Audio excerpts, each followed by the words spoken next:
Hello everyone. In this today's video lecture, we will discuss about a three-phase full wave controlled rectifier with R load. यहाँ पे हम basically R load use करेंगे, three phase input AC supply देंगे और हमको output में क्या मिलेगा, DC मिलेगा। और ये जो DC मिलेगा हमको आउटपुट में, इसीलिए इसको हम रेक्टिफायर सर्किट बोल रहे हैं क्योंकि ये AC से DC में कन्वर्ट कर रहा है। लेकिन यहाँ पे जो हमको आउटपुट में DC मिलेगा वो एक कॉन्स्टेंट DC नहीं होगा, ये एक वेरिएबल DC होगा।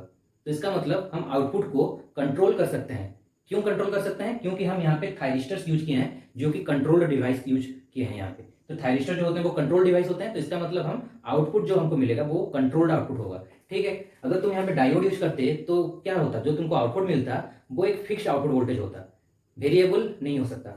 लेकिन यहाँ पे तुम थायरिस्टर यूज की हो, इसका मतलब ये हुआ कि जो आउटपुट में तुमको डीसी मिलेगा that you can very depending upon the firing angle alpha. ठीक है, तो हमारे पास यहाँ पे थ्री फेज सप्लाई है कि नहीं, और हम ये एज्यूम करते हैं कि हमारा जो है ये पॉजिटिव फेज सीक्वेंस है। पॉजिटिव फेज सीक्वेंस में कैसे एग्जिस्ट करेंगे, ए बी सी। सो तीन लाइन वोल्टेज हो सकता है, ए बी, ये जो ए बी है ये तुम्हारा एक लाइन वोल्टेज होगा, बी सी भी एक लाइन वोल्टेज होगा और सी ए भी एक लाइन वोल्टेज होगा। ठीक है कि नहीं। So there are three line voltage, V A B line voltage, VBC is also another line voltage and VCA is a line voltage. So there are basically three line voltages, VAB, VBC and VCA. So VAB, VBC and VCA ये तीन line voltages हैं। अच्छा, ये सारे line voltages जो हैं वो भी साइनसोइडल होंगे, वो तो इनपुट वोल्टेजेस है ना, साइनसोइडल होंगे। तो यहाँ पे हमने VAB को रिफरेंस मान के चलना है। VAB is equal to VML sin omega T. VML क्या होता है तुम्हारा, VML होता है maximum line voltage. What is the maximum, the peak of the line voltage is your VML। अच्छा, VBC जो है वो इलेक्ट्रिकली 120 डिग्री लेग कर रहा है VAB को, 120 डिग्री लेग कर रहा है। तो इसको कैसे रिप्रेजेंट करोगे, VML sin omega T minus 120 degree. और ये जो VCA है वो तुम्हारा 240 डिग्री लेग कर रहा है टू द रिफरेंस। रिफरेंस से कितना डिग्री लेग कर रहा है, 240 डिग्री। तो इसको कैसे रिप्रेजेंट करोगे, VML sin omega T minus 240 degree, omega T minus 240। तो हमने यहाँ पे VAB को ड्रॉ किया है ब्लैक कलर लाइन से, ब्लैक कलर लाइन से VAB जो कि हमने जीरो से स्टार्ट किया है, जीरो से VAB मूव करा है 360 तक। ठीक है, तो इसके बाद हम देख रहे हैं VBC जो है वो 120 डिग्री लेगिंग कर रहा है। तो इसका मतलब VBC कहाँ से स्टार्ट हुआ होगा, 120 डिग्री से। तो देखो VBC जो है ग्रीन कलर का लाइन VBC वो 120 डिग्री से हमने स्टार्ट किया है, इसको 120 डिग्री से हमने VBC को स्टार्ट किया है। और ये कैसे मूव कर रहा है, 1 2 3 पे मैक्सिमम, फिर 1 2 3 पे 0, ऐसे होके होगा। वैसे 1 2 3 यहाँ पे वो नेगेटिव पे मैक्सिमम आएगा VBC। अच्छा, अभी देखो VCA जो है वो डिफरेंस को कितना डिग्री लेग कर रहा है, 240 डिग्री लेग कर रहा है। तो VCA कहाँ से स्टार्ट होगा, 240 से स्टार्ट होगा। तो 240 यहाँ से तुम्हारा VCA जो है वो स्टार्ट हुआ है। देखो यहाँ से VCA स्टार्ट हुआ है, इसका ये पॉजिटिव पार्ट हो गया और यहाँ पे इसका नेगेटिव पार्ट है, फिर से पॉजिटिव पार्ट। अच्छा, ये तीन वोल्टेजेस जो है इनका वेवफॉर्म ड्रॉ करने के बाद तुमको क्या करना है, तुम जानते हो कि जो VAB है इसको अगर हम VBA कर दें तो ये हो जाएगा minus VML sin omega T. और VBA क्या है, सिंपली VAB का निगेटिव वोल्टेज है। तो VAB जैसे दिख रहा है उसका एक नेगेटिव वोल्टेज तुमको VBA के शेप में ड्रॉ करना है। तो VBA तुम्हारा ऐसे दिख रहा है, ठीक है। तो पहले इसका पॉजिटिव साइकिल, उसके बाद उसका नेगेटिव साइकिल। तो अब VBA जब तुम ड्रॉ करोगे, कैसे ड्रॉ करोगे, पहले उसका नेगेटिव पार्ट रहेगा, उसके बाद उसका पॉजिटिव। सिंपली VAB का मिरर इमेज जो होगा वही तुम्हारा VBA है। ठीक है, अब देखो VBC जो है इसका भी एक तुम निगेटिव वोल्टेज ड्रॉ कर सकते हो जिसका नाम दे देना है तुमको VCB। और VCB सिंपली क्या हो जाएगा, minus of VML sin omega T minus 120। वैसे ही VCA के लिए भी एक नेगेटिव वोल्टेज तुम ड्रॉ कर सकते हो जो तुम्हारा VAC होगा। और VAC तुम्हारा VCA का नेगेटिव होगा, मतलब रिवर्स। VCA जैसे दिख रहा होगा उसका उल्टा दिखेगा तुम्हारा VAC। And VAC is equal to minus VML sin omega T minus 240 degree. तो ऐसे इस फॉर्म को यूज करके तुमको क्या करना है, सारे जो लाइन वोल्टेजेस हैं उनको प्लॉट कर देना है। रिफरेंस किसको लिए हो, VAB is your reference phase. ठीक है, VAB को हमने रिफरेंस मान के ये सारा ड्रॉ किया है। तो देखो यहां से हम ये देख सकते हैं कि 0 से लेकर 60 डिग्री तक तुमको आउटपुट में कौन सा वोल्टेज मिलेगा, VCB। क्योंकि देखो VCB का मतलब क्या होता है, VCB is nothing but, VCB तुम्हारा होता क्या है, VC माइनस VB होता है। तो इसका मतलब ये हुआ VC is having maximum positive potential and VB is having maximum negative potential.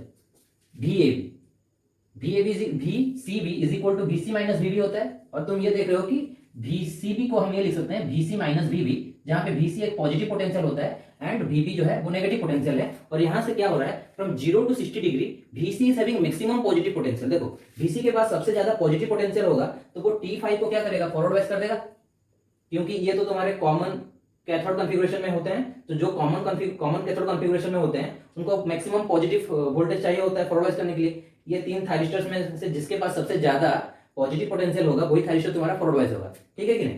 ये तो हमने प्रीवियस लेक्चर्स में भी एक्सप्लेन कर दिया है।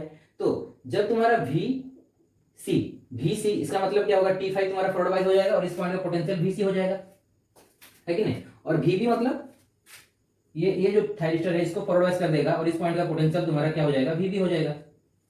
सो T5 and T6 will conduct, बोल सकते हैं कि नहीं, ये इंटरवल में from 0 to 60 degree T5 and T6 are conducting.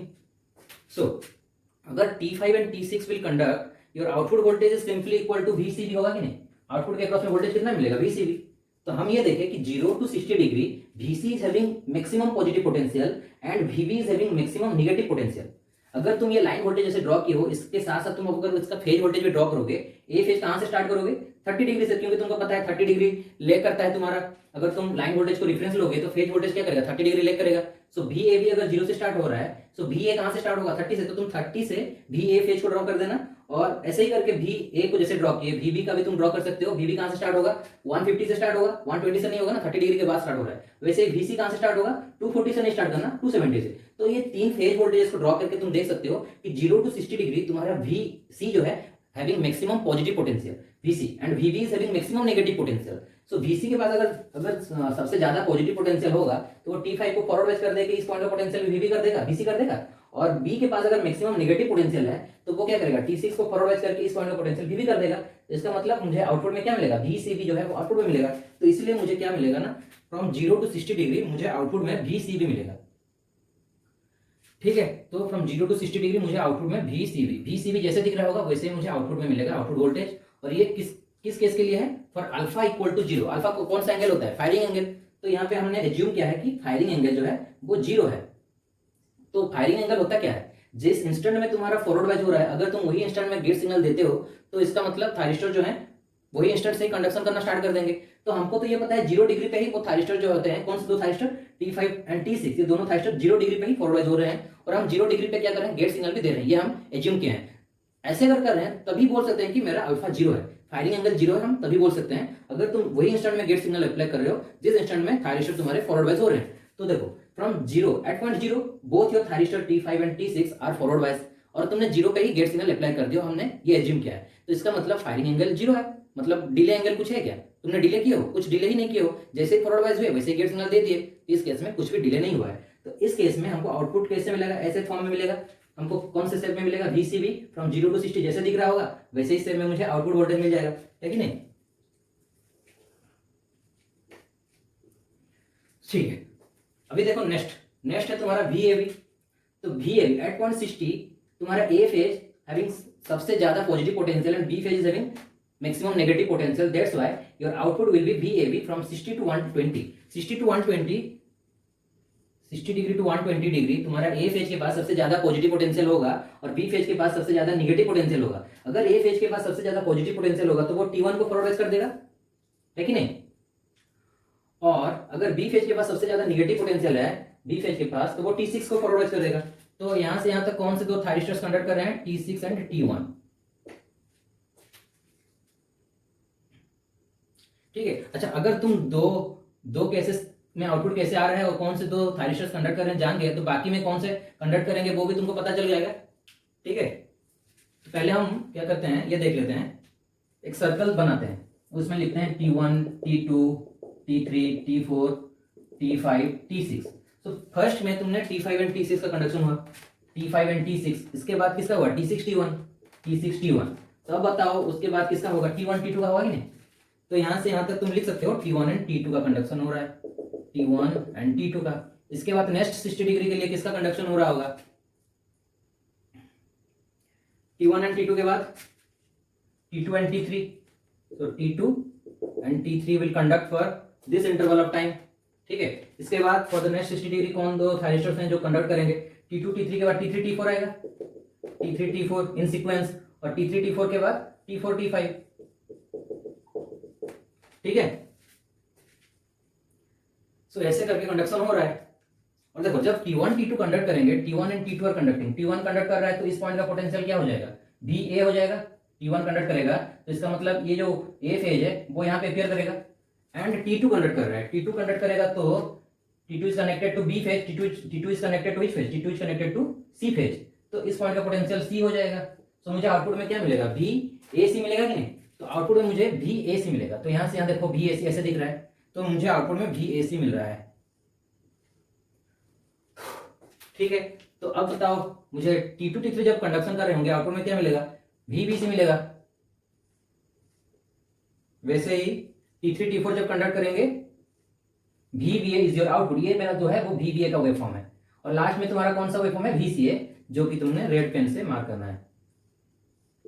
तो ऐसे करके तुम्हारा आउटपुट वोल्टेज का शेप होगा, ये तुम्हारा आउटपुट वोल्टेज ऐसे दिखेगा फॉर अल्फा इक्वल टू 0। ये हमने कौन से एंगल के लिए ड्रॉ किया है, अल्फा इक्वल टू 0 ड्रॉ किया है। आउटपुट वोल्टेज कैसे दिखेगा,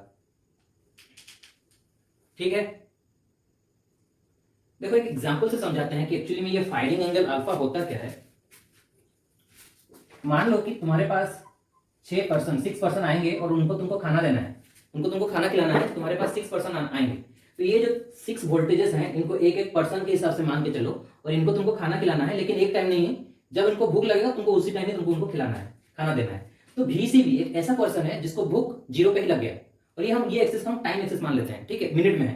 तो इसको क्या है, ये जो पहला पर्सन है VCB, इसको 0 पे भूख लगा और तुमने इसको जैसे ही भूख लगा उसको तुमने खाना दे दिया, ठीक है। तो भूख लगा मतलब जैसे वो फॉरवर्ड वाइज हुआ, और अगर तुम खाना दे रहे हो मतलब तुमने गेट सिग्नल दे दिया, ठीक है। तो वो कंडक्शन करेगा मतलब खाना खाएगा, अभी तो खाना खा रहा है, लेकिन ये है कि हर एक पर्सन 1 घंटे के लिए खाना खाते हैं, तो कितने मिनट के लिए खाना खाएंगे, 60 मिनट्स के लिए खाना खाएंगे, ठीक है।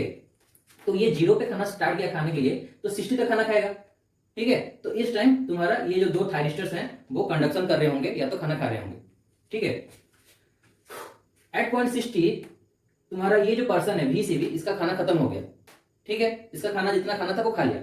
अभी क्या हुआ ना, VAB ने कहा, ये जो सेकंड पर्सन VAB है, इसने कहा मुझे भी भूख लग रहा है, मुझे खाना दीजिए। तो जैसे ये सेकंड पर्सन ने तुमको खाना मांगा, तुमने इसको भी खाना दे दिया। तो एट 60 डिग्री तुमने VAB, ये जो सेकंड पर्सन है, इसको खाना दे दिया, और ये पहला पर्सन, इसका तो खाना हो गया होगा, इसका मतलब T5 एंड T6 अभी रिवर्स बायस कंडीशन में चले गए होंगे, है कि नहीं। रिवर्स बायस कंडीशन मतलब सोने चले गए होंगे। अभी इनको तो भूख नहीं लग रहा होगा ना, भूख लग रहा है मतलब फॉरवर्ड वाइज हुए हैं। तो अभी जैसे ही VAB को भूख लगा, इसका मतलब VAB is now forward wise, is in forward wise condition, और जैसे ही इसको भूख लगा तुमने ऐसे ही उसको खाना दे दिया। VAB को कब भूख लगा, 60 पे भूख लगा ना, तो जैसे ही उसको भूख लगा तुमने उसी इंस्टेंट में उसी को खाना दे दिया, ठीक है। तो इसका मतलब VAB को तुमने गेट सिग्नल दे दिया। VAB मतलब कौन से 2 थायरिस्टर हैं, T6 एंड T1। तो ये 2 थायरिस्टर जो हैं वो एक्चुअली में खाना खा रहे हैं, ठीक है। तो VAB ये जो पर्सन है वो कहां से कहां तक खाना खाएगा, ये भी 60 मिनट के लिए खाना खाएगा। तो अगर ये 60 पे खाना मांगा इसने, तो 120 तक ये खाना खाएगा। एग्जाम्पल के हिसाब से लेना है, एग्जाम में ये सब नहीं लिखना है। तो 60 से 120 तक तुम्हारा VAB जो है, VAB ये जो सेकंड पर्सन है ये खाना खाएगा। VAB मतलब तुमको ये सोचना है कि ये T6 T1 ये दोनों तुम्हारे कंडक्शन कर रहे हैं।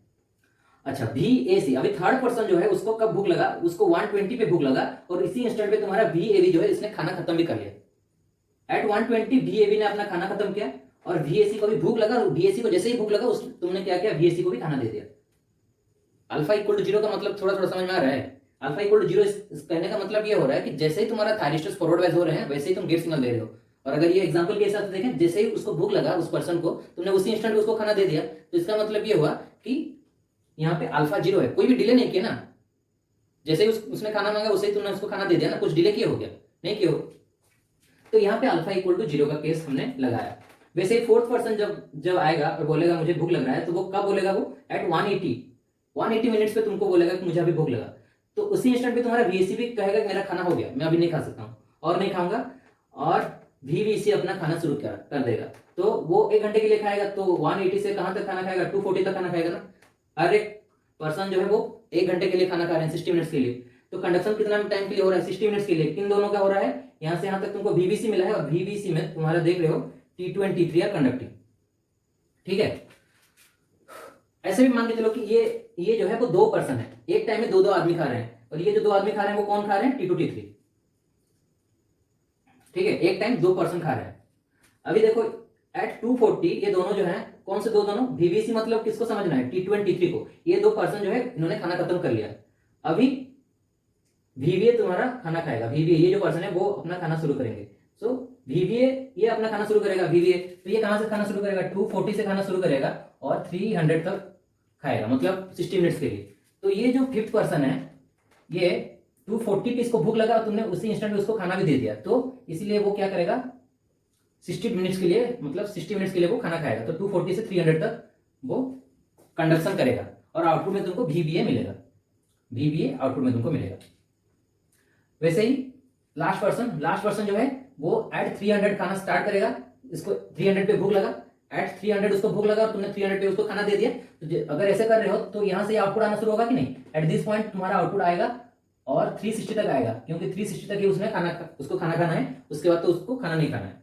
हर एक आदमी को कितना टाइम के लिए खाना खाना है, 60 मिनट्स के लिए। एवरी लाइन वोल्टेज को एक एक पर्सन के हिसाब से एज्यूम करो, ठीक है, और इस हिसाब से उनको खाना तुमको खिलाना है। जब वो बोलेंगे मुझे भूख लगा, तुमको उसी इंस्टेंट में उनको खाना देना है। ये हो गया अल्फा इक्वल टू 0 का केस, ठीक है। अल्फा इक्वल टू 0 समझ में आ गया। अभी देखते हैं अल्फा इक्वल टू अगर 30 है तो उसके लिए तुमको कैसे करके आउटपुट वोल्टेज जो है उसको तुमको ड्रॉ करना है।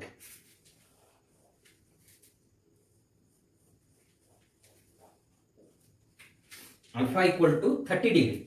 अभी देखते हैं for alpha equal to 30 degree में तुम्हारा कैसे आएगा आउटपुट। अल्फा इक्वल टू 30 का मतलब क्या है, देखो ये जो पहला पर्सन है इसको तुमने ये कहा, ये तो तुमको खाना कब मांगेगा, 0 पे ही मांगेगा खाना। लेकिन तुमने इसको कहा कि देखो अभी खाना रेडी नहीं हुआ है, 30 मिनट लगेगा, 30 मिनट के बाद तुम आओ, तुमको खाना दिया जाएगा। तो अभी तो इसका डिले हो गया ना 30 मिनट्स, है कि नहीं। लेकिन इसको भूख कहां पे लगा, 0 पे ही उसको भूख लगा था। लेकिन तुम उसको खाना कहां पे देना है, तुमको एट 30 तुम उसको खाना दोगे, मतलब आधा घंटे के बाद तुम उसको खाना दे रहे हो। तो जब इसको खाना मिलेगा तभी जाके वो कंडक्शन करेगा, मतलब खाएगा, नहीं तो कैसे खाएगा। और खाना खा रहा है इसका मतलब कंडक्शन भी हो रहा है। और इसको कितना टाइम खाना है, 1 घंटे के लिए खाना है। तो देखो ग्रीन पेन से दिखाना है ना, तो 30 से वो अपना खाना शुरू किया, है कि नहीं, क्योंकि 0 to 30 तुमने तो उसको खाना नहीं दिए होगे ना, खाना बना नहीं होगा उतना टाइम, तो आधा घंटा, इसलिए उसको बोले कि रुको थोड़ा। यही होता है अल्फा इक्वल टू 30 का जो मीनिंग होता है। 30 डिग्री के बाद तुम क्या कर रहे हो, इसको खाना दिए, जो ये वाला पर्सन है। तो अगर 30 डिग्री के बाद इसको खाना दिए, तो जैसे ही उसको खाना दे दिए, खाना दे दिए का मतलब क्या है, गेट सिग्नल दे दिए। जैसे उसको गेट सिग्नल दे दिए वो कंडक्शन करेगा। कंडक्शन कर रहा है तो किस इंस्टेंट से वो अपना कंडक्शन स्टार्ट करेगा, 30 से कंडक्शन स्टार्ट करेगा। 30 पे वो कैसे दिख रहा है, 30 से होकर कितना तक खाएगा, 60 डिग्री के लिए खाएगा, तो 90 तक खाना खाएगा, यहां तक खाएगा। सो 30 से 30 पे देखो कैसे दिख रहा है, ऐसे दिख रहा है, 30 से 90 तक ऐसे दिखेगा ना, 30 से 90 तक तुम्हारा ऐसे दिखेगा VCV। तो ये ग्राफ जो है इसीलिए ऐसे आया, फ्रॉम 30 से 90 तक, 30 to 90 तुम्हारा आया। अभी एट 90 देखो, एट 90 तुम किसको खाना दोगे, VAB को खाना दोगे। तो इसका भी तो आधा घंटा लेट हो गया ना, सारे का आधा घंटा लेट होगा। देखो VAB को भूख कहां पे लगा, 60 पे, लेकिन उसको तुम खाना कहां पे दे रहे हो, 90 पे, क्योंकि एक जब अपना खाना खत्म करेगा तभी जाके तुमको दूसरे को खाना देना है। तो ये जो पहला पर्सन है उसने 90 पे अपना खाना खत्म किया, तो अब तुमने दूसरे पर्सन को कहा कि ठीक है अब तुम आओ खाना देते हैं तुमको। तो VAB का भी तो 30 डिग्री का लेट हो गया है, क्योंकि उसको तो भूख लगा था 60 पे, लेकिन तुम खाना दे रहे हो उसको कहां पे, 90 पे। तो 90 पे जैसे इसको तुम खाना दिए, तो 90 से देखो, 90 से तुमको क्या करना है, ये 90 पॉइंट जो है पीक पॉइंट है, पीक पॉइंट है कि नहीं, 90 से लेकर तुमको 150 तक, 90 से लेकर 150 तक तुमको ड्रॉ करना है VAB, जो कि तुमने रेड कलर ब्लैक कलर से ड्रॉ किया हो। VAB का जो वेवफॉर्म है इसको हमने ब्लैक कलर से ड्रॉ किया है। तो 90 से लेकर तुमको 150 तक ये जो VAB का वेवफॉर्म का जो शेप है उसको तुमको कॉपी करना है, जैसे दिख रहा है वैसे दिखाना है। उसके बाद तुम किसको बुलाओगे, इसके बाद तुम एट 150 ये जो VAC, ये जो थर्ड पर्सन है, इसको तुम खाना दे रहे हो। लेकिन यहाँ पे भी इसका आधा घंटा लेट हो गया, क्योंकि इसको तो भूख लगा था 120 पे, लेकिन तुम 120 पे भूख लगा इसलिए बोल रहे हैं कि एट 120 तुम्हारा ये जो वोल्टेज है वो आउटपुट पे आ रहा है, और VA तुम्हारा कौन सा थायरिस्टर को फॉरवर्ड कर दे रहा है, T1 को, और VC किसको फॉरवर्ड कर रहा है, T2 को। ठीक है, तो T1 एंड T2 120 पे ही फॉरवर्ड हो जा रहे हैं, लेकिन इनको हम गेट सिग्नल कहां पे दे रहे हैं, एट 150। ठीक है, T1 एंड T2 को भूख कब लगा, एट 120, लेकिन उनको खाना कहां पे दिया जा रहा है, एट 150। जैसे ही खाना दिया जाएगा वैसे वो कंडक्शन स्टार्ट कर देंगे। तो 150 से कंडक्शन स्टार्ट होगा और हमारा आउटपुट हमको VAC मिलेगा। और VAC 150 से कहां तक लेना है, टू 10 तक, ऐसे करके, ठीक है। तो उसके बाद फिर से क्या आएगा, ब्लू आएगा, ऐसे 2 सेक्शन कवर कर रहे हैं ना, ब्लू, ब्लू के बाद फिर से ब्लैक आएगा, एंड फिर इसके बाद, ठीक है। अब इसको दिखा देते हैं।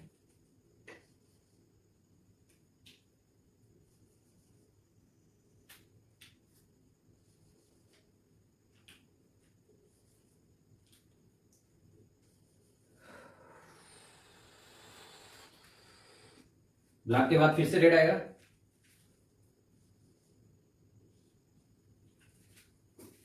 ठीक है। तो ये वोल्टेज जो है ये तुम्हारा कौन सा वोल्टेज है, VCB, यहां से यहां तक VCB, फिर नेक्स्ट VAB, VAB के बाद VAC,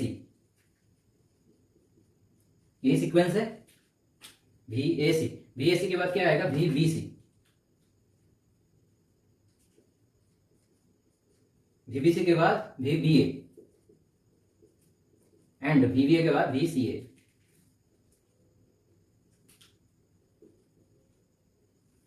ठीक है। यहां तक 360 के बाद 390, ऐसे करके जाएगा। अच्छा, इसको एक सर्कल में अगर लिखें, VCB, देखो ये 1 2 3 4 5 6 है। तो ऐसे अगर 1 2 3 4 5 6 लिखे हैं, 1 2 3 4 5 6, ठीक है। तो 1 के बाद 2, 2 के बाद 3, 3 के बाद 4, 4 के बाद 5, 5 के बाद 6। और 1 से पहले कौन होगा, ये 1 है, 1 से पहले 6 होगा। 1 के बाद तो 2 आ रहा है, 1 से पहले कौन होगा, 1 के पीछे कौन होगा, 6 होगा। तो इसके पीछे जो है वो 6 है, 6 मतलब VCA। तो इसलिए यहां पे तुमको कौन मिलेगा, VCA मिलेगा, है कि नहीं। जैसे क्या होगा, VCA, यहां पे वो मैक्सिमम करके ऐसे आया होगा। तो ये उसका पार्ट है, जैसे कि इतना, इसको यहां पे रिप्रेजेंट किया है 30 डिग्री का, ठीक है। अल्फा इक्वल टू 30 का समझ में आ गया। अल्फा इक्वल टू 0 के लिए बता दिए, अल्फा इक्वल टू 30 के लिए तुम्हारा कैसे आएगा वो भी बता दिए। देखो ये तुम्हारा रेजिस्टिव लोड है, तो इसका मतलब आउटपुट वोल्टेज का शेप जैसे रहेगा, आउटपुट करंट का भी वेवफॉर्म वैसे ही रहेगा, लेकिन थोड़ा उसका जो मैक्सिमम का जो लिमिट होगा थोड़ा कम रहेगा। जैसे कि अगर ये यहाँ पे वो मैक्सिमम हो रहा है तो करंट थोड़ा कम, उससे थोड़ा नीचे में मैक्सिमम होगा, समझ में आ रहा है। ये अगर आउटपुट वोल्टेज का शेप है तो आउटपुट करंट का शेप कुछ ऐसा होगा, लेकिन सेम फेज में रहेगा, क्योंकि रेजिस्टिव लोड है, रेजिस्टिव लोड में तुमको पता है सेम फेज में होता है। ये ऐसे क्यों किया हूं, करंट का थोड़ा कम क्यों हो गया, करंट का जो मैक्सिमम है वो थोड़ा कम रहेगा, क्योंकि current is equal to voltage by resistance. तो सपोज ये जो वोल्टेज है इसका मैक्सिमम जो है वो 10 वोल्ट है, तो करंट का मैक्सिमम कितना वोल्ट होगा, लेते हैं R इज इक्वल टू 2 ओम। तो R इज इक्वल टू अगर 2 ओम है और वोल्टेज का मैक्सिमम तुम्हारा, वोल्टेज का मैक्सिमम जो है वो 10 वोल्ट है, तो करंट का मैक्सिमम कितना पे आएगा, 5 वोल्ट पे आएगा कि नहीं, I equal to V by R। तो करंट का जो मैक्सिमम होगा वो 5 पे आएगा, तो इसलिए इसका वेवफॉर्म थोड़ा छोटा होगा, लेकिन सेम फेज में रहेंगे।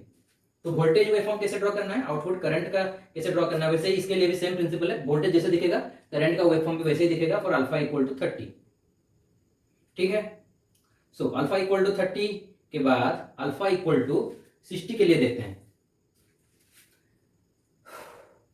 अब देखो यहां पे अल्फा इक्वल टू 60 के लिए ड्रॉ करते हैं, अल्फा इक्वल टू 60।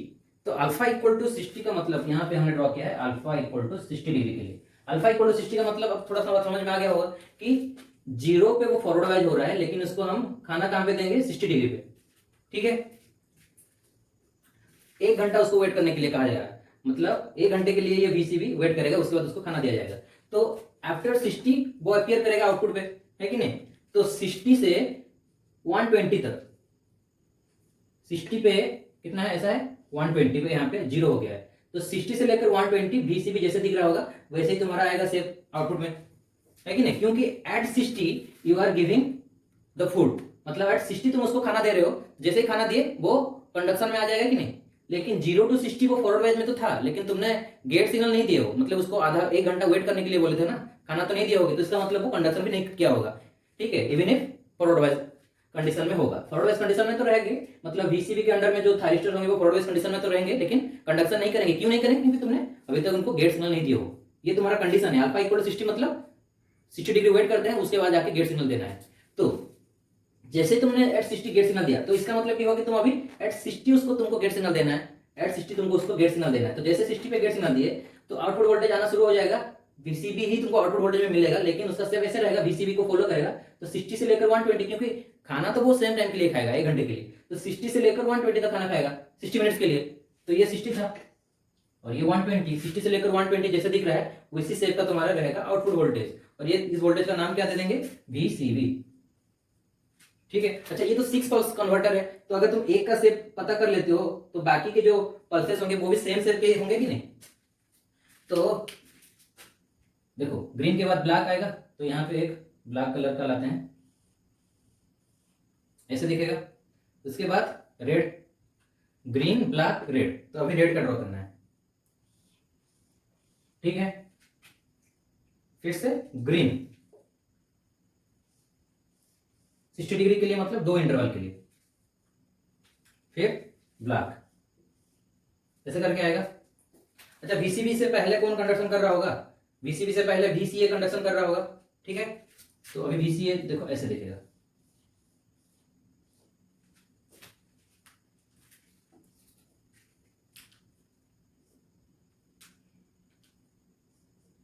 ठीक है, तो ये वोल्टेज जो है वो तुम्हारा वीसीए, वीसीबी से पहले कौन कंडक्शन कर रहा है? वीसीए। वीसीबी के बाद कौन कंडक्शन कर रहा है? वीएबी। ये वोल्टेज तुम्हारा अपीयर करेगा अक्रॉस द लोड, और यहां पे तुमको मिल रहा है वीएसी। ठीक है, तो अल्फा इक्वल टू 0 के लिए ये ऐसे शेप में तुमको आउटपुट मिलेगा। अल्फा अगर 30 पे रखे हो तो ऐसे करके वेवफॉर्म तुमको मिलेगा। तो देखो जब तुम्हारा डायोड सर्किट था उसमें तुमको एक ही शेप का ही वेवफॉर्म मिल रहा था आउटपुट में, लेकिन इसके केस में देखो for different different alpha value you will get different shapes of output voltages. So that means you can change the output voltage or you can have control over the output voltage. So output voltage को कैसे control कर रहे हो? By the help of this firing angle. Alpha के ऊपर depend कर रहा है कि आउटपुट का शेप कैसे रहेगा, और वही डिसाइड करेगा तुमको कितने मैग्नीट्यूड का आउटपुट वोल्टेज मिलेगा। ठीक है, ठीक है कि नहीं? तो हमने अल्फा इक्वल टू 30 के लिए भी ड्रॉ कर दिया और अल्फा इक्वल टू 60 के लिए भी ड्रॉ किया। अभी ड्रॉ करते हैं अल्फा इक्वल टू 90 के लिए। तो अल्फा इक्वल टू 90 को ड्रॉ करने के लिए हम क्या कर रहे हैं? अल्फा इक्वल टू जो 60 वाला पोर्शन है इसको रिमूव कर लेते हैं। अल्फा 60 में आउटपुट वोल्टेज कैसे दिखेगा? यहां पे अभी ड्रॉ किए।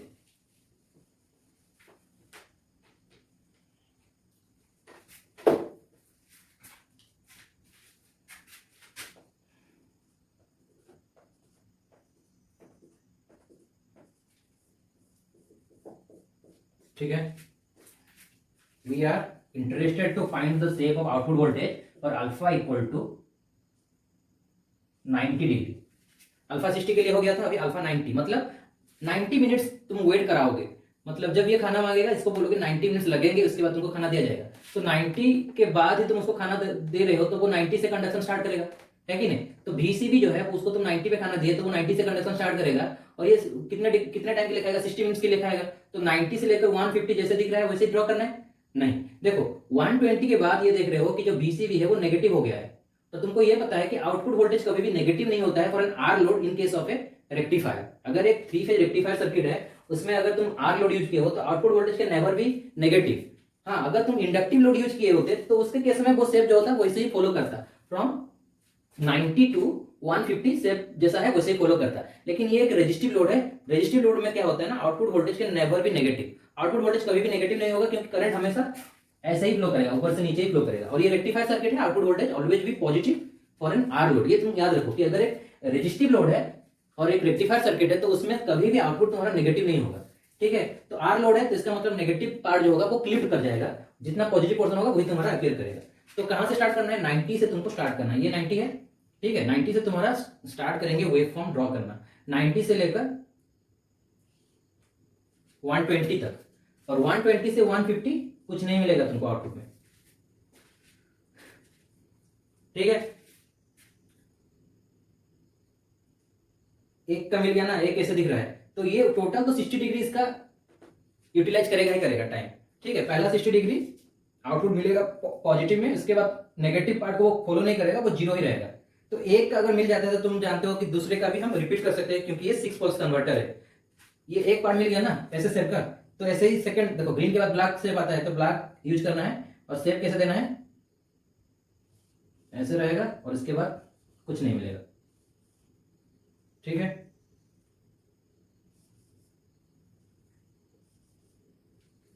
अच्छा ब्लैक के बाद रेड। ठीक है, तो ये बेसिकली कौन सा वोल्टेज है, VCB। इसके बाद कौन सा वोल्टेज आएगा, VAB। इसके बाद VAC।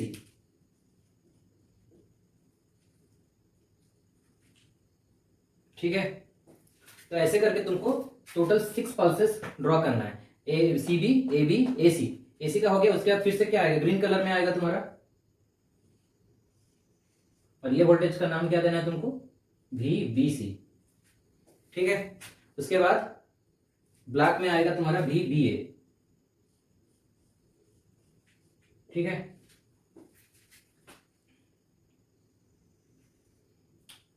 और यहां पे तो 60 डिग्री होगा। VCB के पहले कौन कंडक्शन कर रहा होगा, VCA, है कि नहीं, तो VCA को तुम रेड पेन से डिनोट करना है तुमको, ऐसे करके आया होगा कि नहीं।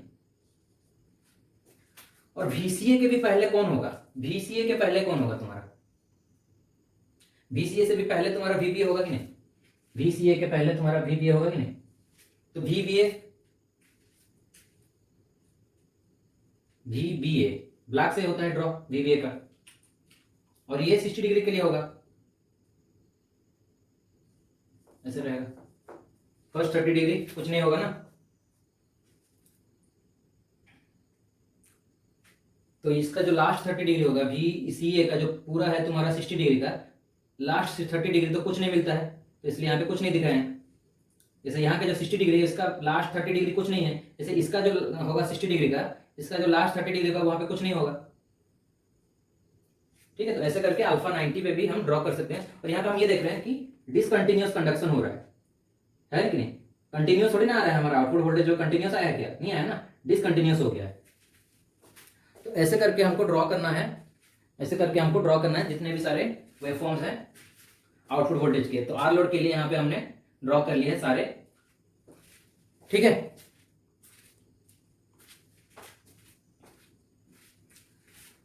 सो आज हम बेसिकली क्या सीखे कि 3 फेज कंट्रोल्ड रेक्टिफायर के केस में आउटपुट वोल्टेज हम कैसे ड्रॉ करते हैं। आउटपुट वोल्टेज हम डिफरेंट अल्फा के लिए ड्रॉ कर रहे हैं, अल्फा 0 के लिए कैसे आया, फिर अल्फा 30 के लिए, अल्फा 60 के लिए ड्रॉ किए, फिर अल्फा 90 के लिए भी ड्रॉ कर दिए। तो आज हमने basically output voltage and output current कैसे ड्रॉ करते हैं वो देखा।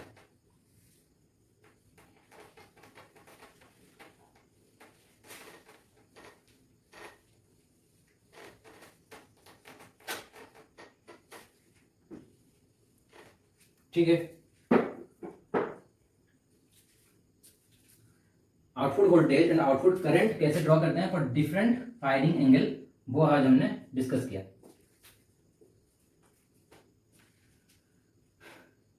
तो नेक्स्ट एक कॉन्सेप्ट देखते हैं कि थायरिस्टर्स के अक्रॉस में जो वोल्टेज होता है वो कैसे मेजर किया जाता है। तो पहले इसके लिए हम क्या कर लेते हैं, जो आउटपुट वोल्टेज है for alpha equal to 0, alpha equal to 0 तुम्हारा आउटपुट वोल्टेज कैसे शेप में आ रहा था,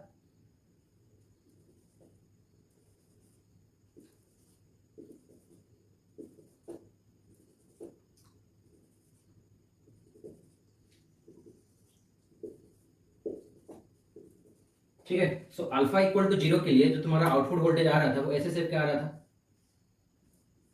ठीक है, इसके बाद black, then red, then again green, then black. Alpha 0 में इसी शेप का आ रहा था कि नहीं, तो ये अल्फा इक्वल टू अगर 0 लियो, अल्फा इक्वल टू 0 है तो ऐसे करके तुम्हारा आउटपुट वोल्टेज तुमको मिलेगा। अब हम ये देखना चाहते हैं कि थायरिस्टर के क्रॉस में वोल्टेज कैसे वेरी करेगा फॉर अल्फा इक्वल टू 0। और यहाँ पे हम कौन से थायरिस्टर्स को कंसिडर किए हैं, VT1, मतलब T1 थायरिस्टर जो है इसके अक्रॉस में जो वोल्टेज है वो कैसे वेरी कर रहा है, एक ही थायरिस्टर को दिखाना है। बेसिकली तुमको circuit turn off time calculate करने में हेल्प करता है। तो एक ही थायरिस्टर के लिए अगर तुम निकालते हो कितना सर्किट टर्न ऑफ टाइम आता है, तो बाकी को लेके भी तुम अगर निकालोगे तो उतना ही आएगा। तो इनमें से कोई एक थायरिस्टर तुमको चूज करना है। हम चूज किए T1 थायरिस्टर्स के अक्रॉस में हम वोल्टेज देखेंगे कैसे वेरी कर रहा है। ठीक है, सो देखो जब तुम्हारा T1 ऑन होगा, T1 जब ऑन रहा होगा उस टाइम उसके अक्रॉस में वोल्टेज कितना होगा, 0 होगा कि नहीं। जब T1 कंडक्शन कर रहा होगा उसके अक्रॉस में वोल्टेज 0 होगा। ठीक है, अच्छा ये जो T1 थायरिस्टर है इसका अक्रॉस में जो वोल्टेज है वो और किसके ऊपर डिपेंड कर रहा है, T3 एंड T4 के ऊपर भी डिपेंड कर रहा है, क्योंकि इसका एक पॉइंट तो A फेज से कनेक्टेड है, दूसरा पॉइंट T3 एंड T4 से कनेक्टेड है। तो जब तुम्हारा B फेज कंडक्ट कर रहा होगा, B फेज तुम्हारा कंडक्ट कर रहा होगा, तो T3 तुम्हारा क्या हो जाएगा, बी फेज जब उसके पास बी फेज के पास मैक्सिमम पॉजिटिव पोटेंशियल होगा उस टाइम तुम्हारा T3 क्या हो जाएगा, कंडक्शन करेगा कि नहीं। तो T3 तुम्हारा उस टाइम ऑन होगा। लेट T3 ऑन है, इफ T3 ऑन है तो इस टाइम अगर T3 ऑन है तो बताओ T1 के अक्रॉस में वोल्टेज कितना होगा। अगर T3 ऑन है तो इस पॉइंट का पोटेंशियल भी हो गया, तो इस थायरिस्टर के अक्रॉस में पोटेंशियल कितना हो जाएगा, इस थायरिस्टर का जो एनोड है इसका पोटेंशियल A है और जो कैथोड है उसका पोटेंशियल B है, तो थायरिस्टर के अक्रॉस में पोटेंशियल A भी रहेगा। तो इसका मतलब VAB इज द पोटेंशियल और voltage across the thyristor when T3 is on. अगर T3 ऑन है you can say that the voltage across the thyristor T1 is VAB.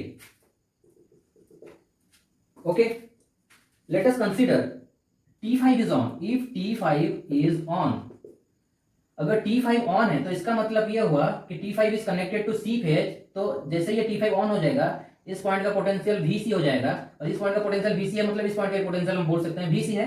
तो इसका मतलब थायरिस्टर के क्रॉस में पोटेंशियल कितना हो जाएगा, VAC।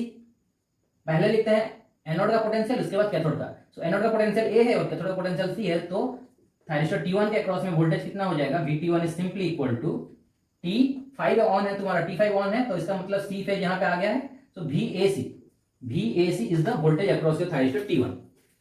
ठीक है, सो जब तुम्हारा, अब देखो पहले हम क्या कर रहे हैं 0 to 60 डिग्री, 0 to 60 डिग्री देखो T5 मेरा ऑन रहा होगा, T5 कंडक्शन कर रहा है, यहां से देख लो 0 to 60 डिग्री T5 मेरा कंडक्शन कर रहा है। तो जब तुम्हारा T5 कंडक्शन करता है तुमको पता है VT1 is nothing but VAC, और VAC कैसे दिख रहा होगा, ये है तुम्हारा VAC का वेव फॉर्म। तो 0 to 60 डिग्री ऐसे दिख रहा होगा, ऐसे दिख रहा होगा। सो 0 to 60 डिग्री योर VT1 के अक्रॉस में वोल्टेज कैसे होगा, ठीक है, फ्रॉम 0 to 60 डिग्री ऐसे रहेगा, और ये वोल्टेज तुम्हारा कौन है, VAC।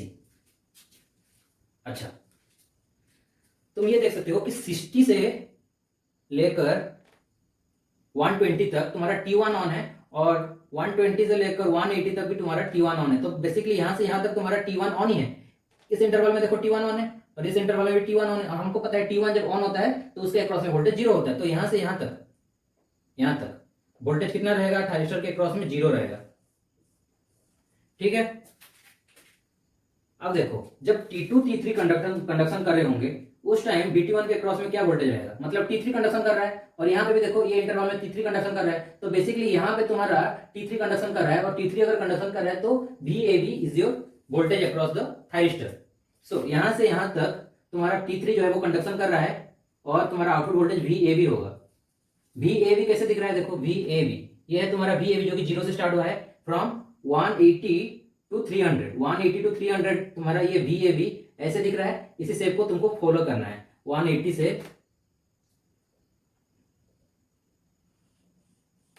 ठीक है, ऐसे शेप में ये शेप है ना, फ्रॉम 180 to 300 जैसे शेप का है वैसे ही शेप का तुमने ड्रॉ कर दिया, और ये कौन सा वेवफॉर्म है, VAB। ठीक है, अच्छा नेक्स्ट जो देखो ये जो नेक्स्ट 60 डिग्री है इसमें T5 तुम्हारा कंडक्शन कर रहा है। तो T5 जब अगर कंडक्शन करता है तो तुमको पता है थायरिस्टर के अक्रॉस में वोल्टेज कितना होता है, VAC होता है। तो अब ढूंढो तुम यहां से यहां तक किसका शेप कॉपी करेगा, VAC कैसे दिख रहा है, देखो ऐसे दिख रहा है कि नहीं। सो VAC फ्रॉम 300 to 360, ठीक है, ये हो गया तुम्हारा voltage across the thyristor T1, ऐसे शेप का दिखेगा। तो यहां से हमको बेसिकली क्या मतलब एडवांटेज क्या होता है, तुम इसे क्यों ड्रॉ कर रहे हो, तो VT1 के क्रॉस का वोल्टेज वेवफॉर्म क्यों ड्रॉ करते हो, इससे तुमको ये पता चलता है कि जो थायरिस्टर T1 है वो कितने टाइम के लिए रिवर्स वाइज कंडीशन में है। तो देख सकते हो ये जो नेगेटिव रीजन है ये बेसिकली बताता है कि ये थायरिस्टर वो रिवर्स वाइज कंडीशन में था। तो ये जानते हो ये कौन सा पॉइंट है, 180 डिग्री वाला पॉइंट है और ये 360 डिग्री वाला पॉइंट है। तो यहाँ से यहाँ तक कितना डिग्री हुआ, 180 से 360 डिग्री 180 डिग्री हुआ। और यहाँ पे भी देखो from 0 to 60 degree negative reason है, नेगेटिव वोल्टेज है। तो इसका मतलब ये भी 60 डिग्री जो है वो थायरिस्टर तुम्हारा रिवर्स वाइज कंडीशन में रहा होगा। तो इसका मतलब टोटल कितने डिग्री के लिए रिवर्स वाइज कंडीशन में, 240 डिग्री के लिए रिवर्स वाइज कंडीशन में है। ठीक है कि नहीं। तो हम बोल सकते हैं जो T1 थायरिस्टर है वो 240 डिग्री के लिए रिवर्स वाइज कंडीशन में है। So omega T simply equal to 240 degree, और हमको टाइम पता करना है तो T equal to 240 by omega हो जाएगा। और ये जो टाइम है इसको हम सर्किट टर्न ऑफ टाइम कहते हैं। और ये तुम्हारा 240 बाय ओमेगा आ रहा है फॉर अल्फा इक्वल टू 0। ठीक है, तो अल्फा इक्वल टू 0 के लिए हमने थायरिस्टर के अक्रॉस में वोल्टेज कैसे आएगा इसका एक शेप तुमको ड्रॉ करके दिखाया। If you are interested you can take thyristor T2 and calculate, for that also you will get TC equal to 240 by omega. तुम T3 को ले सकते हो, T6 को ले सकते हो। लेकिन देखो जिस टाइम हमने जब T1 को कंसीडर किया तो उसमें हमने क्या किया, T3 जब ऑन है उसके अक्रॉस में कितना वोल्टेज है और T5 जब ऑन होता है उसके अक्रॉस में कितना वोल्टेज है वो देखते थे। तो अगर तुम एक लोअर लेग से कोई एक थायरिस्टर के लिए देख रहे हो, सपोज तुम T4 का थायरिस्टर अक्रॉस में कितना वोल्टेज कैसे वेरी कर रहा है वो जानना चाहते हो, तो उस टाइम तुमको ये दो कंडीशन नहीं पुट करना है, T6 एंड T2 को देखना है। क्योंकि जैसे कि ये T1 के अक्रॉस में जो वोल्टेज है वो basically T3 and T5 decide करते हैं। जब T3 ऑन होता है तो इस पॉइंट का पोटेंशियल तुम्हारा B हो जाता है, और जब T5 ऑन होता है तो इस पॉइंट का पोटेंशियल BC। तो इसका मतलब इसका जो पोटेंशियल है एक पॉइंट का तो A है, बाकी दूसरा एंड का जो पोटेंशियल है वो ये तो थायरिस्टर डिसाइड कर रहे हैं। वैसे अगर तुम ये थायरिस्टर लिए हो तो इसका जो एक पोटेंशियल है वो तो VA रहेगा, लेकिन दूसरे एंड का पोटेंशियल T6 एंड T2 के ऊपर डिपेंड करेगा। तो तुमको उस टाइम कंडीशन क्या लेना पड़ेगा, if T6 is on then suppose हम T4 को लिए हैं, तो T4 को अगर लिए हो तो T4 का एक एंड किससे कनेक्टेड है, A फेज से, और दूसरा एंड तुम्हारा नीचे कनेक्टेड है। तो जब तुम्हारा T6 कंडक्ट करेगा, अगर T6 ऑन हो जाएगा तो ये जो B फेज है वो आके नीचे एग्जिस्ट करेगा, ये B हो जाएगा, और इसका ऊपर का पॉइंट तो A है। और तो इस थायरिस्टर के अक्रॉस में वोल्टेज कितना हो जाएगा, BA, क्योंकि हम हमेशा एनोड का पोटेंशियल पहले लिखते हैं उसके बाद कैथोड पोटेंशियल। तो इस थायरिस्टर के अक्रॉस में वोल्टेज हो जाएगा VBA। ठीक है, जब तुम्हारा T2 ऑन होगा, जब तुम T4 को ले रहे हो, T4 जब ऑन होगा तो उसके अक्रॉस में वोल्टेज 0, और अगर T6 ऑन है तो इसका अक्रॉस में वोल्टेज कितना हो जाएगा, इसका एक एंड कनेक्टेड है A से और दूसरा एंड कनेक्टेड हो जाएगा T6 ऑन हो गया तो B से, तो VBA हो जाएगा इसके अक्रॉस का वोल्टेज। वैसे ही तुम अगर T2 को ऑन करते हो तो तुम्हारा इसका एक पॉइंट का पोटेंशियल C हो जाएगा VC, और ऊपर का पोटेंशियल A ही है VA। तो इसका मतलब इस थायरिस्टर के अक्रॉस में वोल्टेज उस टाइम कितना होगा, VCA। ठीक है, तो हमेशा ट्राई करना एक ही को याद करना, T1 को ही लेके तुम वेवफॉर्म ड्रॉ कर देना, VT1 ड्रॉ कर देना। लेकिन अगर तुम कोई दूसरा थायरिस्टर ले रहे हो तो उसके हिसाब से तुमको चेंजेस करना पड़ेगा। लेकिन अगर तुम ऊपर का कोई लेते हो, अगर T3 को लिए हो तो कंडीशन में क्या रहेगा, अगर T3 ऑन है तो उसके अक्रॉस में वोल्टेज 0, अगर T1 ऑन हुआ तो इसके अक्रॉस में कितना वोल्टेज आएगा, और एक दूसरा कंडीशन क्या है, अगर T5 ऑन हुआ तो इसके अक्रॉस में कितना वोल्टेज आएगा। वैसे अगर तुम लोअर लेग में किसी थायरिस्टर को ले रहे हो, तो अगर ये थायरिस्टर को लिए हो तो जब ये ऑन हुआ तो इसके अक्रॉस में वोल्टेज 0, अगर ये ऑन है तो इसके अक्रॉस में वोल्टेज कितना है, और अगर ये ऑन है तो इसके अक्रॉस में वोल्टेज कितना है। ये कंडीशन को देख के तुमको वेवफॉर्म ड्रॉ करना है। ठीक है, तो आज हमने थायरिस्टर के अक्रॉस में वोल्टेज कैसे मेजर करते हैं, उसका वेवफॉर्म्स कैसे आएगा वो भी बता दिए। अच्छा,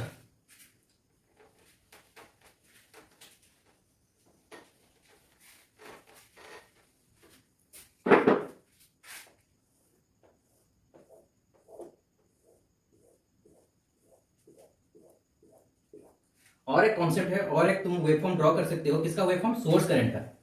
सोर्स करंट बेसिकली तुम्हारे पास तीन सोर्स करंट है। देखो ये ए फेज से जो करंट फ्लो करेगा उसको हम IA बोल रहे हैं, बी फेज से जो करंट फ्लो करेगा उसको IB, एंड सी फेज से होकर जो करंट फ्लो करेगा उसको हम IC बोल रहे हैं। तो ये जो IA करंट है वो बेसिकली ए फेज में क्या कर रहा है, एंटर कर रहा है, हाँ कि नहीं, ए फेज से होकर एंटर कर रहा है, और ये बी फेज में भी IB करंट एंटर कर रहा है, और सी फेज में IC करंट एंटर कर रहा है। तो यहाँ पे भी हमारे पास तीन सोर्स करंट है, IA, IB एंड IC।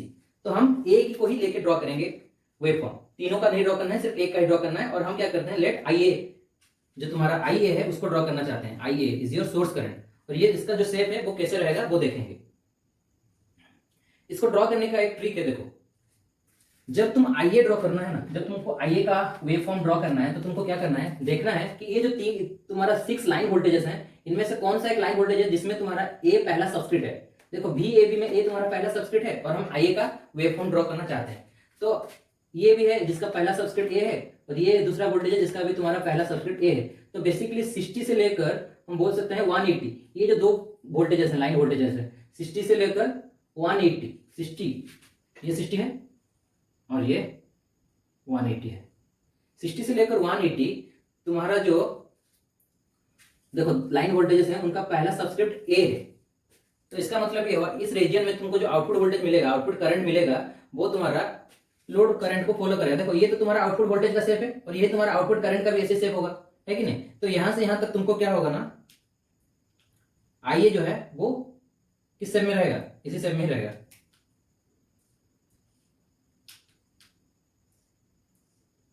ठीक है, तो देखो आइए करंट ऐसे करके फ्लो होगा, तो हम बोल सकते हैं आइए is nothing but I not. जिस टाइम तुम्हारा वी ए बी तुमको आउटपुट में मिल रहा होगा, तो वी ए बी जब तुमको आउटपुट में मिल रहा होगा उस time I A is nothing but I naught हो रहा होगा कि नहीं।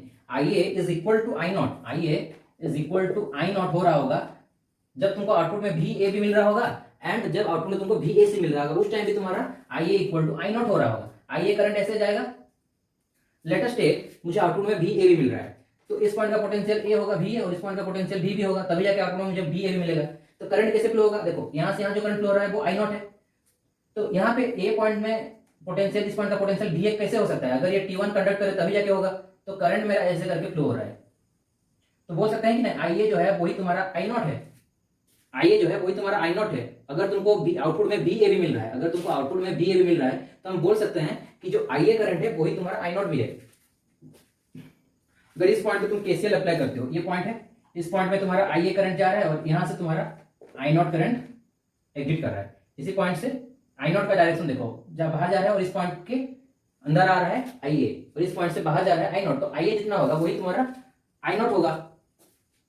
तो इसलिए आई नॉट ये जो वेवफॉर्म है वो आई नॉट का भी वेवफॉर्म है, बोल सकते हैं कि नहीं। ये जो वेवफॉर्म है वो आई नॉट का भी वेवफॉर्म है, क्योंकि V naught and I naught दोनों सेम फेज में है। तो आउटपुट वोल्टेज का शेप जैसे रहेगा आउटपुट करंट का भी शेप वैसे रहेगा। और ये अगर आउटपुट करंट का है, ये हम बोल सकते हैं कि ये आउटपुट करंट का भी शेप है और आउटपुट वोल्टेज का भी शेप है। अगर ये आउटपुट करंट का भी शेप है तो हमको ये पता है कि यहां से यहां तक तुम्हारा जो आई ए है वो आई नॉट के साथ सेम होगा। तो यहां से यहां तक तुम जानते हो I A is equal to I naught, तो इसीलिए हमने आई ए का जो शेप है वो आई नॉट के शेप के साथ ही मिला के ड्रॉ कर दिया मैच करके। लेकिन अब तुम देखो कि ऐसा कौन सा वोल्टेज है जिसमें तुम्हारा ए जो है वो सेकंड सब्सक्रिप्ट है, फर्स्ट सब्सक्रिप्ट नहीं, सेकंड सब्सक्रिप्ट।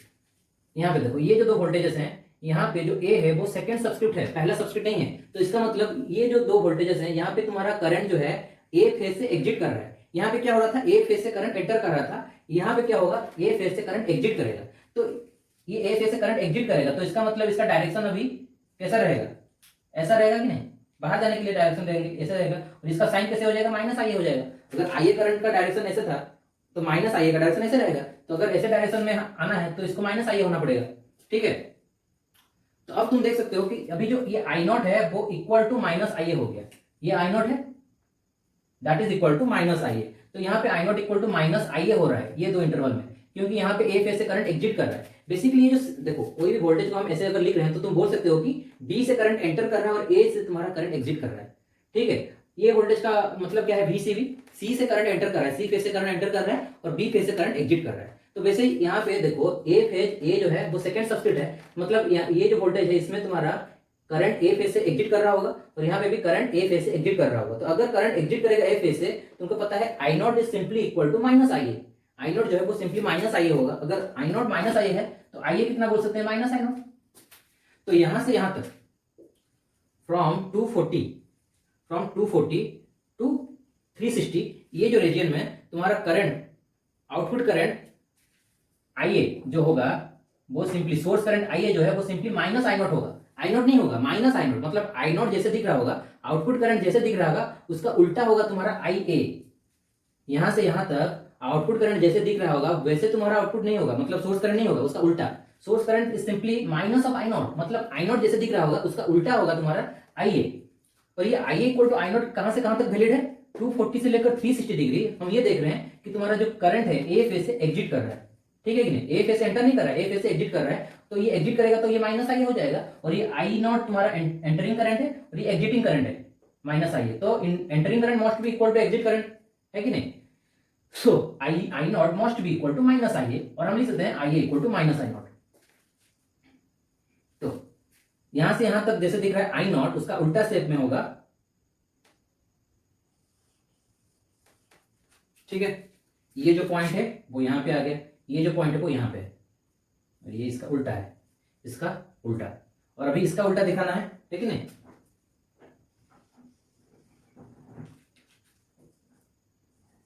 तो ये होगा तुम्हारा सोर्स करंट आईए के लिए वेवफॉर्म, ठीक है। अगर तुम कोई दूसरा सोर्स करंट के लिए ड्रॉ करना चाहते हो, तो आईबी, लेट तुम आईबी के लिए ड्रॉ करना चाहते हो, तो वो कैसे ड्रॉ करोगे। सपोज हम आईबी, ये जो सोर्स करंट है, इसका वेवफॉर्म ड्रॉ करना चाहते हैं, तो अभी तुम लाइन वोल्टेज को देखो, ऐसा कौन सा लाइन वोल्टेज है जिसका पहला सबस्क्रिप्ट जो है वो बी होगा, पहला सबस्क्रिप्ट बी, पहला सबस्क्रिप्ट बी, देखो यहाँ पे पहला सबस्क्रिप्ट जो है वो बी है, ये है और इसका भी है। तो 180 से 300, 180 टू 300, 180, ये 180 पॉइंट है और ये 300 वाला पॉइंट है। तो 180 से लेकर 300 तक तुम्हारा यहाँ पे क्या होगा, I naught is equal to I B होगा, ठीक है। I B current, I naught current, ठीक है। देखो 180 पे तुमको VBC मिलेगा आउटपुट में, 180 से लेकर 250 240 तुमको आउटपुट में कौन सा वोल्टेज मिल रहा है, VBC।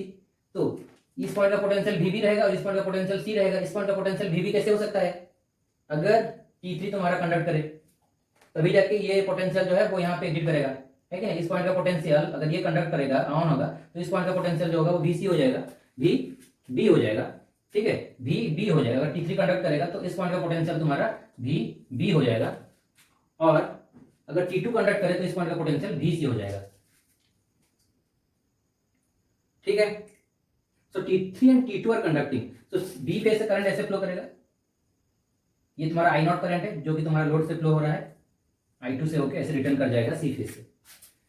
सो करंट एग्जिट कर रहा है C फेज से और एंटर कर रहा है B फेज से, तो entering current IB current that is equal to I naught, IB equal to I naught बोल सकते हैं। सो 180 से लेकर 240, 180 से लेकर 240, 180 से लेकर 240 तुम्हारा ऐसे है। और अगर नेक्स्ट देखना है तो B है, मतलब B से करंट एंटर करेगा और A से एग्जिट करेगा। तो A से एग्जिट करने के लिए T4 को ऑन होना पड़ेगा, है कि नहीं। तो ऐसे करंट फ्लो करेगा, ठीक है।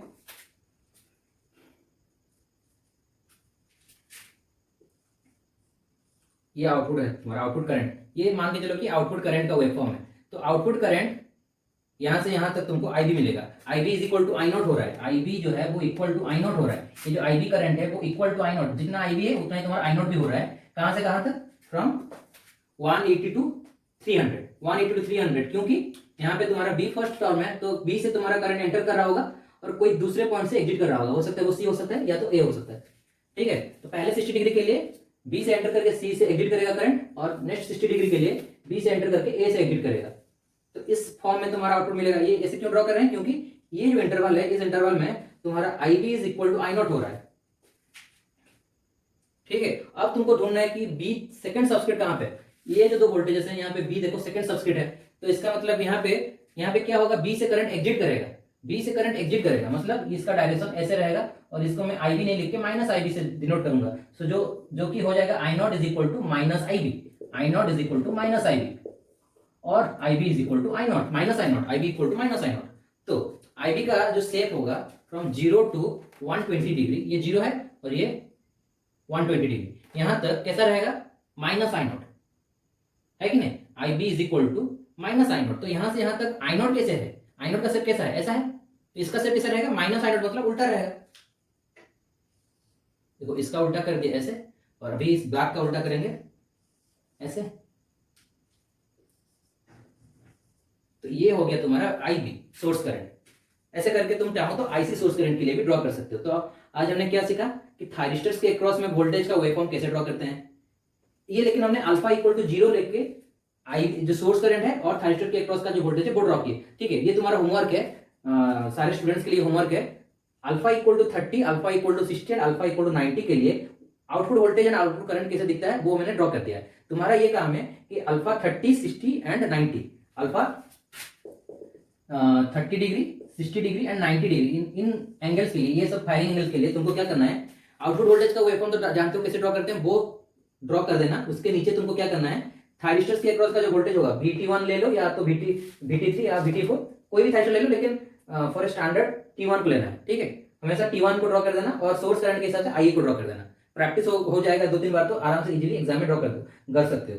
सो VT1 ड्रॉ करना है for alpha equal to 60, alpha equal to 90 and alpha equal to 30। वैसे ही तुमको सोर्स करंट, कौन सा सोर्स करंट, तीन सोर्स करंट नहीं करना है, एक ही सोर्स करंट IA, ठीक है। ये IA का वेवफॉर्म कैसे आएगा फॉर 30, 60, 90।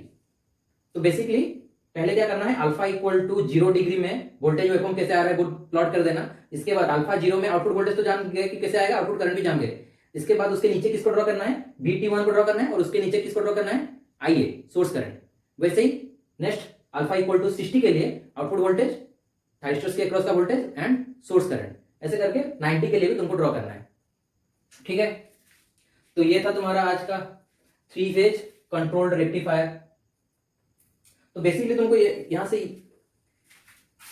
कैसे वेवफॉर्म्स प्लॉट करना है ये तुमको जानना है। जो RMS value and average value का कैलकुलेशन होता है वो मैं कोई दूसरे वीडियो लेक्चर में तुमको एक्सप्लेन कर दूंगा, लेकिन तुमको ये जो वेवफॉर्म्स कैसे ड्रॉ करते हैं इसको तुमको प्रैक्टिस करना पड़ेगा, तभी जाके तुम इजीली एग्जाम में ड्रॉ कर सकते हो, ठीक है।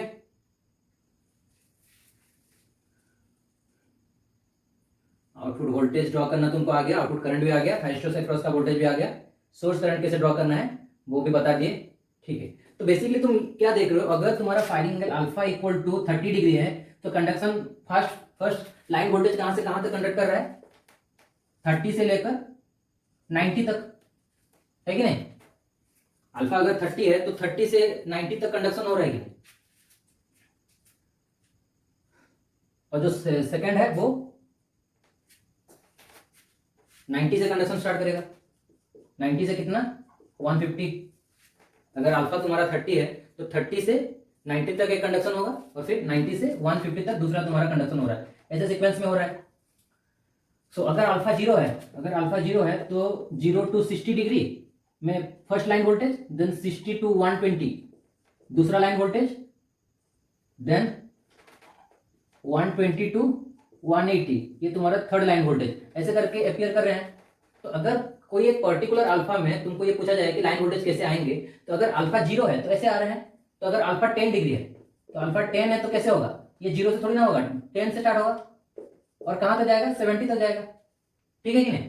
तो हम बोल सकते हैं 10 टू 70 और ये तुम्हारा फिर से आएगा कहां से, 70 से 60 डिग्री ऐड कर दो 130, ऐसे करके हो रहा है। तो मैं यहाँ पे लिख सकता हूँ कि नहीं, ये जो 10 है वो हमारा अल्फा है, तो हम बोल सकते हैं अल्फा से कंडक्शन होगा 60 प्लस अल्फा, अल्फा 10 है, तो अगर अल्फा इक्वल टू 10 है तो इसको हम ऐसे भी लिख सकते हैं अल्फा टू 60 प्लस अल्फा, है कि नहीं। ये 70 को क्या लिखते हैं, 60 plus alpha two 120 plus alpha. तो ये जो वोल्टेजेस हैं इनमें सिर्फ तुमको अल्फा ऐड कर देना है, तो तुमको कोई भी एक अल्फा के लिए कंडक्शन कैसे कहां से कहां तक होगा वो पता चल जाएगा, है कि नहीं। अल्फा इक्वल टू 0 के लिए ये है कि नहीं, तो फॉर एनी अल्फा तुम्हारा क्या होगा, इसमें अल्फा ऐड कर दो, इस साइड में भी अल्फा ऐड कर दो, ये तुम्हारा 60 प्लस अल्फा हो जाएगा।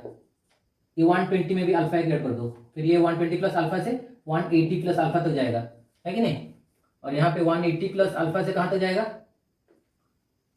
240 प्लस अल्फा। तो ऐसे करके जो लाइन वोल्टेजेस होंगे वो अपीयर करेंगे। तो अगर हम पुट कर दें अल्फा 30, तो यहाँ पे देखो अल्फा अगर मैं 30 पुट कर रहा हूँ 30 डिग्री, तो 30 से होकर कहां तक होगा, 90 तक। वो तो पता है 30 से होता है तो 90 तक जाता है। तो ये जनरलाइज्ड एक्सप्रेशन है अल्फा का, ऐसे करके एक्सप्रेस करना है। 240 प्लस अल्फा टू कहां तक जाओगे, नेक्स्ट 60 कहां पे खत्म होगा, 300 प्लस अल्फा, ऐसे करके 1 2 3 4 5, नेक्स्ट तुम्हारा 300 plus alpha two 360 plus alpha. तो इसमें अल्फा का कोई भी एक वैल्यू पुट कर दो, 30 में कितना होगा, कैसे कंडक्शन होगा, तो पहला लाइन वोल्टेज होगा वो 30 से 90 तक आएगा, दूसरा लाइन वोल्टेज कहां से कहां तक आएगा, 90 से तुम्हारा आएगा 150 तक, आया है 90 से लेकर 150 तक आएगा। अगर तुम अल्फा इक्वल टू 30 का जो वेवफॉर्म होगा आउटपुट वेवफॉर्म उसको देखोगे, ठीक है। तो ये था आज का क्लास। तो एग्जाम में तुमको basically 0 degree 30 degree alpha 0 alpha 30 60 90 इसका जो आउटपुट वोल्टेज है और आउटपुट करंट का वेवफॉर्म है वो ड्रॉ कर देना है। अगर थायरिस्टर का अक्रॉस का वोल्टेज एंड सोर्स करंट का वेवफॉर्म कैसे ड्रॉ करते हैं समझे हो तो ठीक है, ड्रॉ करो, नहीं तो छोड़ो। बाकी तुम उसके साथ साथ तुमको आरएमएस वोल्टेज कैसे कैलकुलेट करते हैं और एवरेज वैल्यू कैसे कैलकुलेट करते हैं वो भी लिख के दिखाना है, तभी जाकर तुमको फुल मार्क्स मिलेगा। और ये जो वेवफॉर्म्स ड्रॉ करोगे ना वो 3 डिफरेंट पेन एग्जाम में रख के रखना है तुमको। तो इसके बाद इतना करने के बाद तुमको क्या करना है, output voltage average output voltage कितना आएगा, आरएमएस आउटपुट वोल्टेज कितना आएगा, उसका जो एक्सप्रेशन है वो डिराइव कर देना, ठीक है। उसका एक अलग सा वीडियो लेक्चर मैं बना दूंगा, लेकिन क्लासेस में तो तुमको ऑनलाइन क्लास में बता दिया हूँ, ठीक है कि नहीं। ओके, आज के लिए इतना ही, थैंक यू।